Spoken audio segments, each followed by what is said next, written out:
Hello and welcome to Eyewitness News' special election broadcast. We're coming to you live from the IEC's National Results Operations Center. My name is Mahlase, and I'll be speaking to our reporters, political leaders, as we reflect on the election. Well, some of you did go out and vote yesterday, and those votes are currently being counted. Already we know that all predictions are that the voter turnout is going to be at less than 50%. The CSIR is saying that it could be as low as 48%. And this is considering that in the last 2016 election, we were sitting at around 58%. So dismal was the turnout. There has been a number of glitches that political parties have complained about, that voters have complained about. So we are hoping to hear from the Independent Electoral Commission because they are due to have a press conference in this hour. We are looking at the stage. As soon as the IEC commissioners and the CEO are on that stage, we will cross live to that press conference. A lot of questions that they have to answer. But let's look at the leaderboard and look at what's happening on that leaderboard. I'm joined by Eyewitness News' senior political reporter, Theto Mahlakoana. Theto, good morning. Good morning. Good morning. A very busy morning. There's a lot happening. Of course, there is the press briefing that will be taking place downstairs shortly. We expect that Mahlatse, the IEC will clarify a lot of issues that have, of course, been outstanding throughout the night. They tried to give us a glimpse of just their processes and some of the issues that they were willing to admit failures to. But in true IEC style, they put up a wall and they protected their integrity as much as they could, even protecting the voter management devices, which, of course, a lot of political parties said failed to come to the party.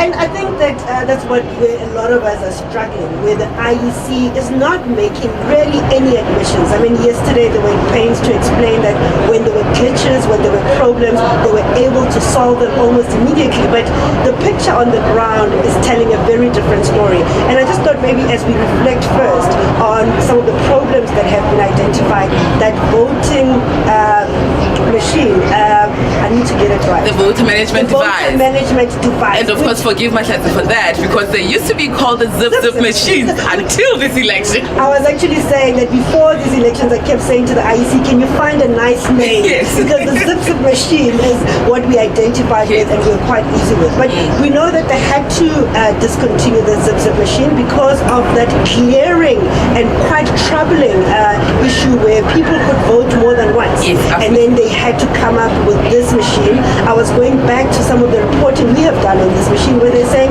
a lot of it is internal, it's going to be revolutionary in terms of how we are voting. But on the other side, we heard yesterday people saying that it's actually delayed voting.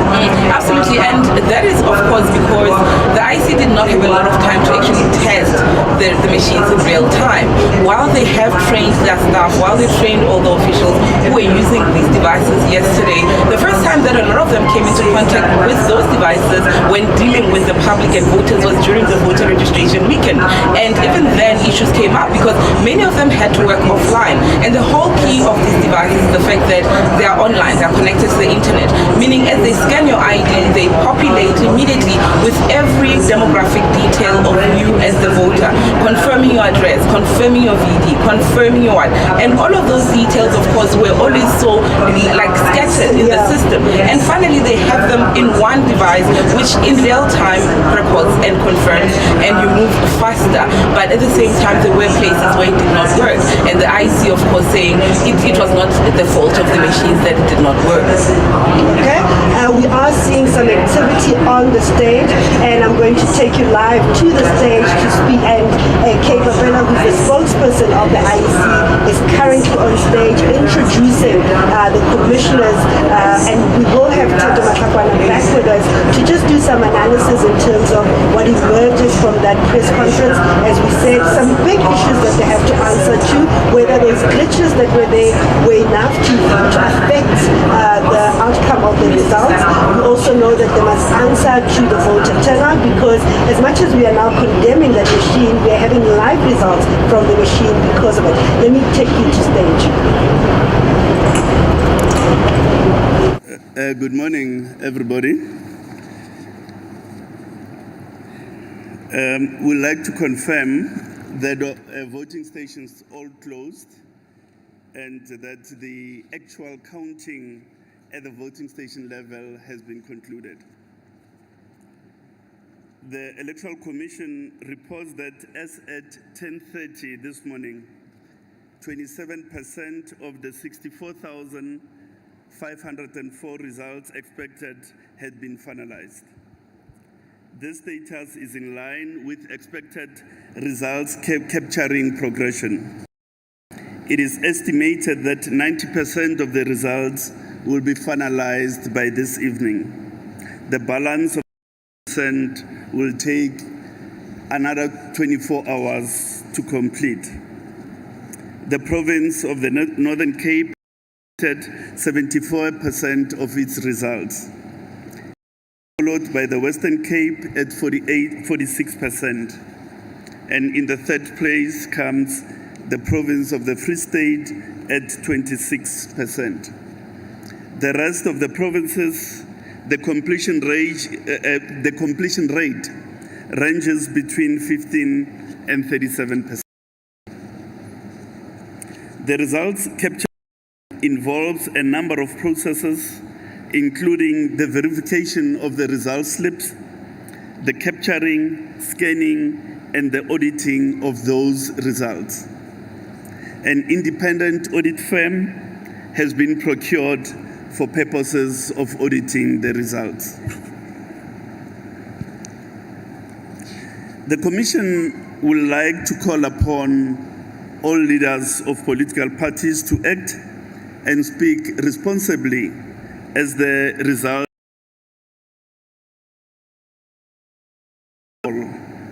The Commission had anticipated a prospect of a lower turnout already in July and approached the Constitutional Court.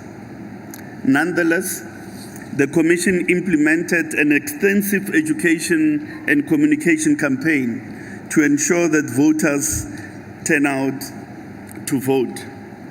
This included educational programs that assured voters that it will be safe to be at voting stations. Furthermore, it is important to realize that voter turnout is a multifaceted phenomenon influenced by different factors. Some of the elements that motivate voters to go relate to matters outside of the purview of the Commission, such as disruptions to services, level of trust, and the level of trust in political institutions. Regrettably, unwarranted attacks on the Commission could potentially also influence voter turnout. So in the analysis of voter turnout, the COVID should also not be forgotten. The national message in this regard has been that people must not be in congregate environments. Now, the Commission believes that the voter management devices were the mainstay equipment of this election.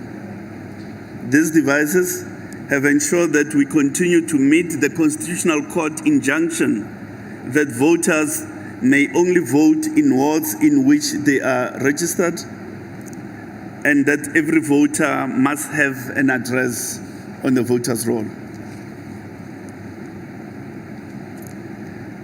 12.1 million voters were processed through the VMDs over the 2 days of special votes as well as on election day. This means that we are confident that these voters who voted in the wards in which they reside.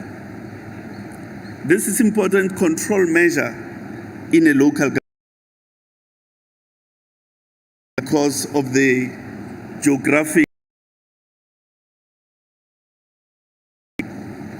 Through the use of this technology, the Commission was, for the first time, able to register and simultaneously capture addresses of voters during the registration weekend in September.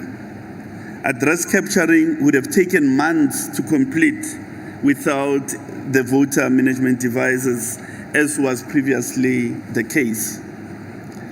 Over the election period, a total of 176,000 additional addresses were included on the voters' roll from voters who previously did not have an address.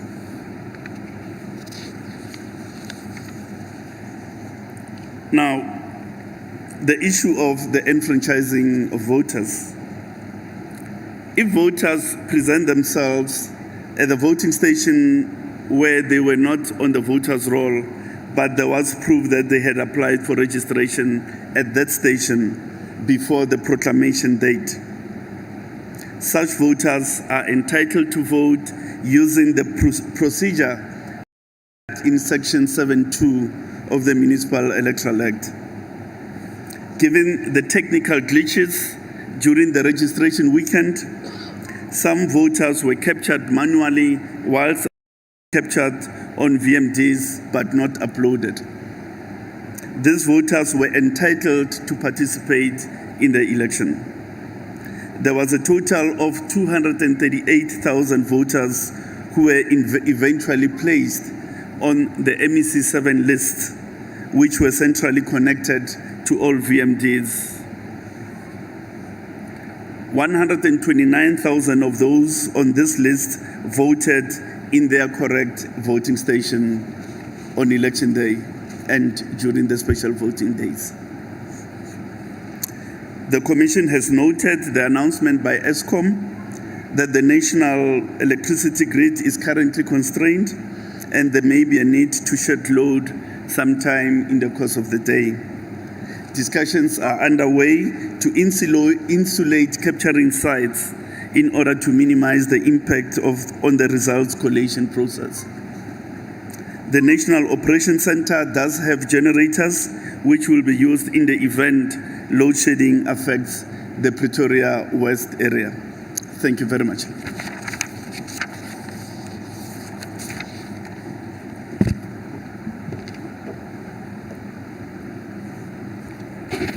Thank you very much, CEO, for the update. I'm going to open the floor for questions.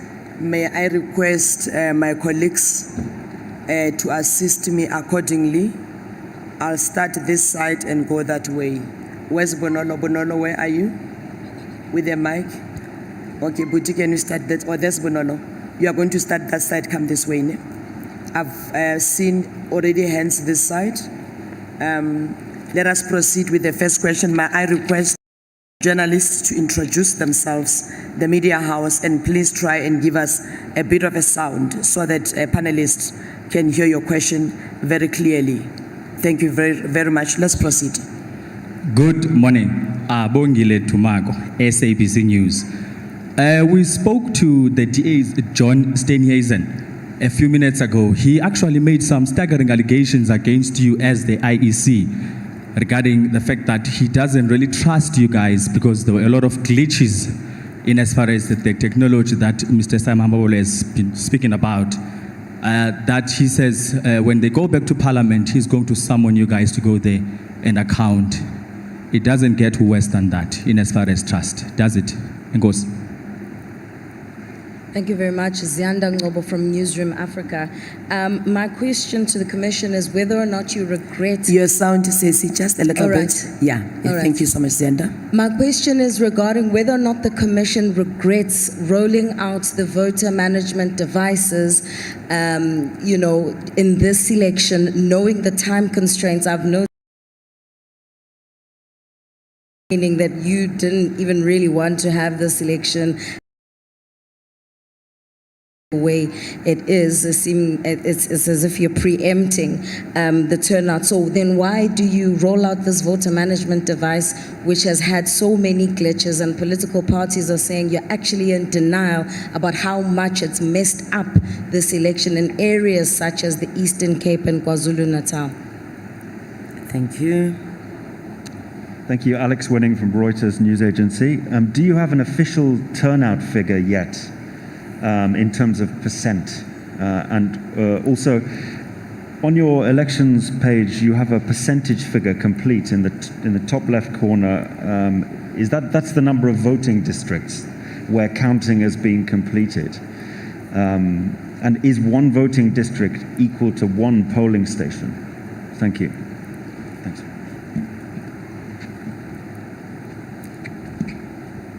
After that, you'll be coming to the front, no? If there's no other hands I've missed. Good morning, Kaya Koko from Mail and Guardian. I just wonder if the Commission has an update on how many of the 67,000 people who were not uploaded to the live file regarding the VMDs yesterday, how many of them eventually voted? And thank you. Thank you. Slinda Lomasigane from ENCA. Following what's happened over voting day, a lot of criticism coming to the IEC around what happened with ballot papers running out, with the VMDs in some places not working, that all of these glitches are inexcusable and that the IEC is trying to explain them away. Just how much responsibility is the IEC going to take in terms of planning? Do you think you planned well for this election? Your officials also seemingly on the ground, some of them, it seems as though they were harassing journalists, getting them arrested.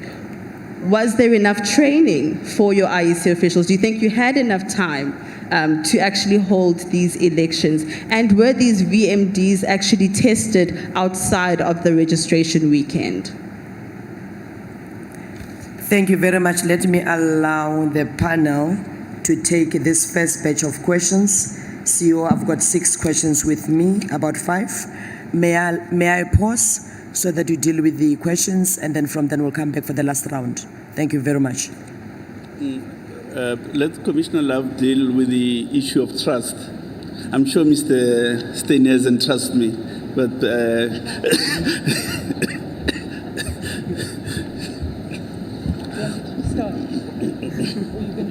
let's start first. Thanks very much. The issue of trust in the Commission, I think, is something that we need to look at in a broad way. Prior to these elections even being embarked on in terms of preparations, there were a number of political party leaders who believed that it was in order to make truly unfounded and untested allegations against the integrity of people who are in the Commission, both as commissioners and others. And clearly what we're saying in that regard is to besmirch the integrity of an institution that has performed incredibly under pressure and has shown itself to be able to deal in a manner that is truly, reflecting an impartiality and an independence without any shred of evidence is a problem. Having said that, I think that we wish to remind all of us that this Commission has never completed an electoral event without going to Parliament, without tabling a report, and without including in that report some very serious reflection and a very serious consideration of how we can improve. We've never regarded ourselves as not needing to improve. It's an ongoing betterment for excellence, but also how certain changes can be brought about in the way in which we do things, including, for that matter, in terms of legislation. So I think that with regard to the idea of presenting an assessment, facing the criticisms and the views of members of Parliament, I don't think that that's something we feel any problem about. It's something that we would do anyway. What we are hopeful of is that in the reflection about how issues have been managed, what we're able to do is to look at facts and not to have a situation where the institution the integrity of the institution, the value of the institution, as a Chapter 9 institution, is trashed in a completely unsubstantiated way. This organization deserves a huge amount of praise for what it has been able to pull off under incredibly difficult circumstances. I hope that deals with it, CEO. The issue of the VMDs, the reality of the matter is this. Without a VMD, it would have been a sheer impossibility to deliver this election. We, in September, for the first time within a day, we were able to upload 1.7 million registered voters simultaneously addresses. Previously, that project of address capturing would have taken at least 2 months to complete. So there are efficiencies that have been brought about by the introduction of the voter management devices. In this election, over the 3 days, every single voter who cast a ballot, we are confident that they cast the ballot in the correct ward. Very important in the context of a local government election, following the injunction of the Constitutional Court, that you can't influence the outcome of an election in a ward in which you are not ordinarily resident. Now, the VMD helps us with that control. Were they tested? Yes, indeed, they were tested. In fact, following the glitches that we experienced during the registration weekend, our business applications that run on those VMDs had to be revised. To give an example, on the mapping functionality, we had put close to 21 different layers on the maps. We reduced those layers to about 5 as part of trying to improve the functionality of the VMD.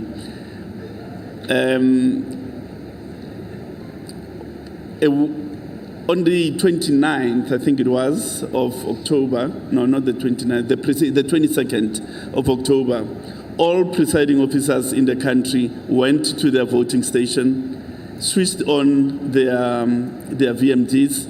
There were test transactions that they had to push through. With that process, we're able to do a trust test, we're able to do the applications functionality test on the 22nd of October.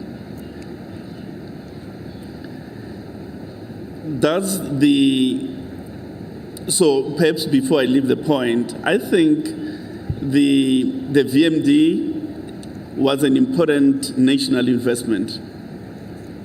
And I think it has laid a solid base for exploiting digital technology to give us greater integrity and controls in our electoral processes.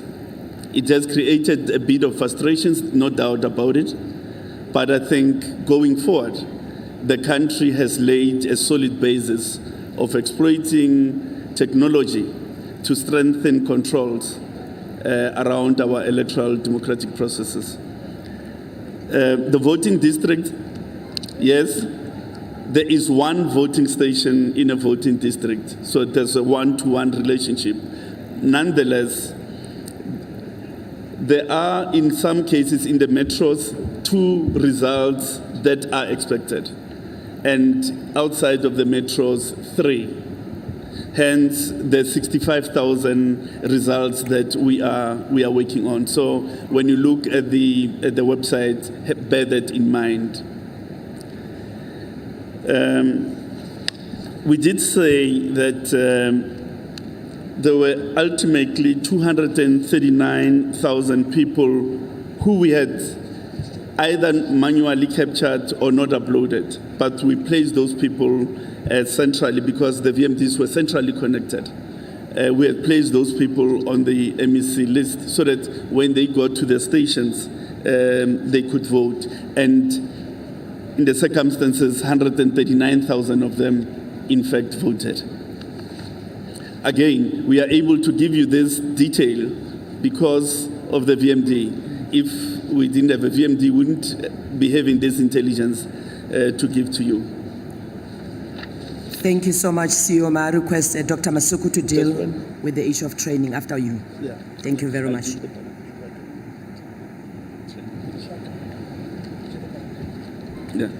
Yeah. Well, the issue of the ballot, we agree with you.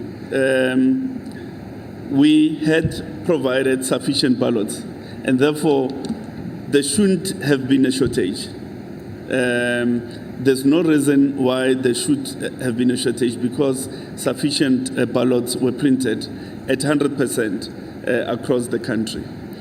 What we do regret is that in the distribution chains, our officials made decisions about how much to take to the voting station, and in making those decisions, it resulted in the shortages. We regret that. It ought not to happen because it has created undue frustration on the side of the voters. Were we ready? We were ready. We worked under extreme pressure, no doubt about that, under extreme timelines, extreme time constraints. But by the time we reached election date, we were ready to deliver an election. Thanks. Yes, ma'am. Thank you very much. Just to answer the question about what befell a member of the media fraternity and the pointed question about the quality of training.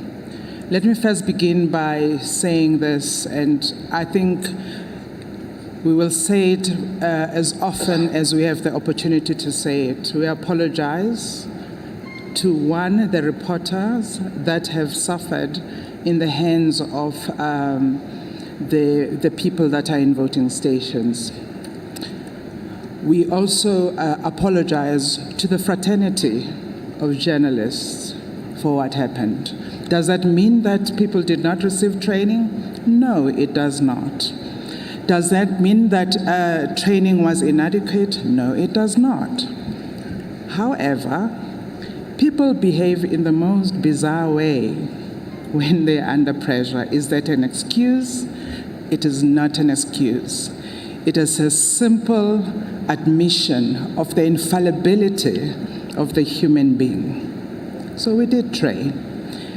But also to say that we are trying to explain things away, I would rather see it as we need to explain to the nation as often as it is necessary about what it is that it is happening. Does it mean we don't accept responsibility? I'd love to tell you that all these people sitting here believe that the responsibility is ours and ours alone. It means that we continue to do what it is that we do. And by the way, you are not doing anything wrong by continuously shining our faults to us. We expect no less. But we also expect that you judge us on the basis of the magnitude of the task and what it is that we have sought to do. And you have every right to say we expect you better. We are in service of this nation, and you have every right to expect better, and we want to give you better. So to every single person that we have not served to the standard that South Africans expect, ours is to say to you, you deserve better, and that you didn't receive better. We offer you our unmitigated apology, and we pledge that we will do better. Thank you. Thank you, Dr. Masuku. May I take the last batch of questions? Thank you very much. Can we start this side and then go this way? I've got hands this side. Ndate, please proceed from your corner. Thank you very much. Thank you very much. My name is Mahlakoana from Channel Africa. Yesterday we received some complaints, especially from, I think, Ward 89, that there were some threats about, threats from obviously party agents. That's in Soshanguve. Now, this after the VMD could not release the voters, or maybe put the voters to the availability, But now, obviously, the IEC officials had to turn them back. And once they turn you back, you report to the party officials. So obviously, it arouses that kind of, heated debate outside. Now, what I want to know is that you mentioned the mapping system. I had to go there and I think during the registration, the mapping system, unfortunately, I'm not going to agree with you. I think the mapping system was tested in the suburban areas. Now, if you go to some areas, for example, in Soshanguve, where you have some settlements, the mapping system could not identify the settlement. They can't. That's a reality.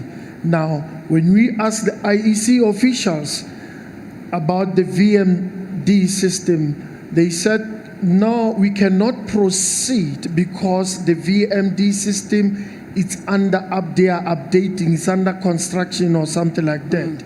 There were some technical glitches. Now it brings back what they were complaining about yesterday, that most people were turned away. Now I want to know that is this VMD reliable, as you say that it was tested, and what are we expecting in the national elections? Thank you very much. Okay. I've seen the hands on this side. The microphone is moving that way. Thank you. Proceed, Ndate. I just received a report that there are issues around the eThekwini results not being available. I don't know if you have been made aware of it, and if you have, what is the issue? Thank you. Sinisiko Schreiber from the Red. My question is around the ballot papers.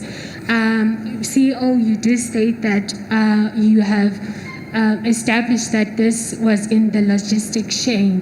And a lot of people that turned away from the lines would like to know what action is the Commission going to take in terms of those people that were responsible for this. And you stated that this should have not been the case, as the Commission had printed out sufficient papers, but people within your employment, they did not deliver on time. As a result, we had some people turning away from the lines. Secondly, yesterday, a 43-year-old man from Mamelodi was arrested as he tried to go for the second vote. However, he was caught, and I think the officials were scanning his ID and they were able to detect that he was trying to come back for the second vote. My first question related to this, are there any other incident like this reported? Secondly, the importance of developing technology so that the Commission can be able to detect such. And lastly, we've been speaking on the low voter turnout. From the side of the IEC, low voter turnout, what does it mean for the Commission and its constitutional responsibility? And lastly, just my last question, on the voter turnout, during the voter registration weekend, you did mention that there were some glitches and there were people who were not able to be registered. Could the commission at the time be able, because the timeline was quite tight, as you say, you needed to close the voters' roll so that things could proceed. Could at the time the people who had issues be addressed then, so that maybe we could have seen an improvement in terms of the voter turnout? Thank you. Thank you very much. Come this way, Ntate. This way, yes. Please introduce yourself and the media house. It makes it easier for panelists. Yes, my name is Mcebisi Ndletyana. Good morning or good day. Brief one for Sai. You said there were 231,000 problematic voters. Their status, they were not captured, this and that. And of that number, 139 eventually voted, which then leaves us with 92,000 who did not vote. What does that mean? They didn't show up or they were turned away? What happened exactly?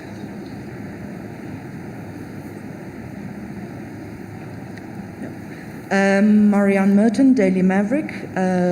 Quick one. How many complaints has the IEC actually received?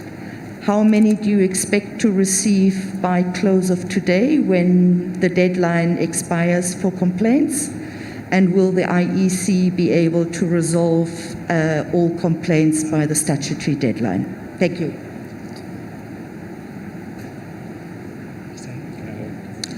My name is Nonkululeko from the Times Live. I'm just asking regarding the situation of voting stations which had not opened by midday yesterday, particularly in the Eastern Cape. Was the IEC able to remedy this situation, and how was it remedied? And lastly, just around voter turnout, we've heard of incidents where IEC representatives embarked on door-to-door campaign, for lack of a better word, pleading with people to go vote. Is the IEC aware of this, or rather was such a move authorized? Thank you. Leolam Kendane from Business Day. My question is, what has been the impact of the IEC's budget cuts on this election, from the procurement of PPE, voting material? Can you just hang on a minute? Just give us a little bit of a volume. Okay. Yeah. I would like to find out what has been the impact of the IEC's budget cuts on this election, from the procurement of PPE, voting material, and also the training of electoral staff. How bad have the cuts been? Thank you.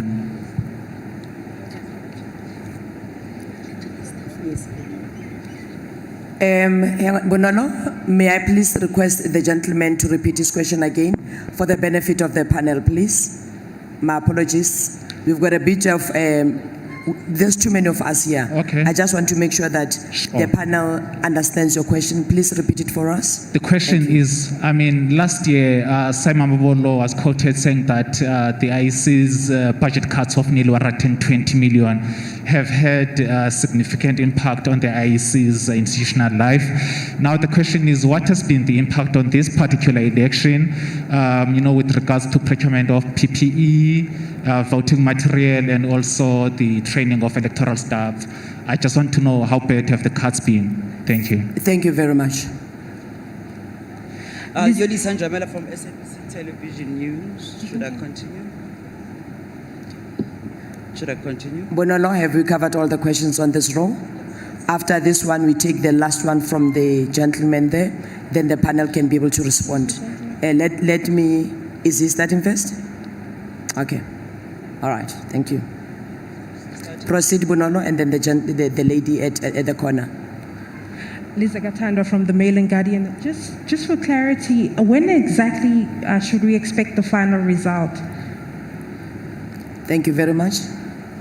I think I'm covered. I wanted to ask, since the 90% of the results are anticipated to be coming in tonight, are you now going to announce the results on Wednesday instead of the Thursday that was planned? Name is Yolisa Njamela, SABC. Thank you. Thank you very much. As CEO, I think we've got about 8 questions that we need to look at. If we may please proceed. Okay. To go back to the issue of the VMD, the point that I was making about mapping functionalities, that enhancements had to be made between the period after the registration weekend and the election, so as to optimize functionality. And that was done, which is why, in our view, we had a much better performance on this occasion than was the case during the registration weekend, because those lessons that we learned during the registration weekend had to be ameliorated so that we improve functionality for election day. Now, one thing to say is that please note that in any event, the zip machine had also reached the end of its useful life. So we needed to reinvest, but it wouldn't have been wise to invest in a similar technology, because a zip was a technology of its time around 1998. So we needed to embrace new technological solutions which addressed our nascent and contemporary challenges, such as ensuring that you have an address on the voter's roll, that address places the person in the correct ward segment, and so on and so on. In 1999, when the zip was first purchased, that complexity was not there. It's a complexity that has come about due to the decisions of the judiciary in relation to them interpreting electoral law. Now, I want to link that answer with the person that is allegedly arrested for attempting to vote twice. Is precisely the effectiveness of the VMD. Because in the VMD, we are able to record that you voted elsewhere already when you try to make a second attempt. So, which is why I was saying we are fortifying the controls around the electoral process. You attempt to vote there and come and vote elsewhere, you're going to be caught out. And when you are caught out, you need to be prosecuted with vigor. eThekwini, I was on the phone just before the media conference. We've not had reports. We'll go check that out about the results not being available or something. The ballot paper, what action to take? I think all we could say at this stage that the necessary corrective measures in terms of the policy of the organization will be implemented in relation to the affected officials.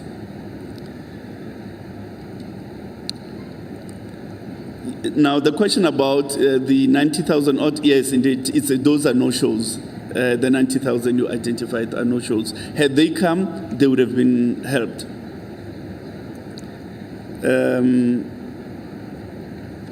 The voting stations that opened late, how did we resolve them? We, together with the municipalities involved, had to refill the trenches that had been dug on the road to voting stations. And as we did that, we then deployed additional security personnel for those voting stations. So eventually they were able to operate.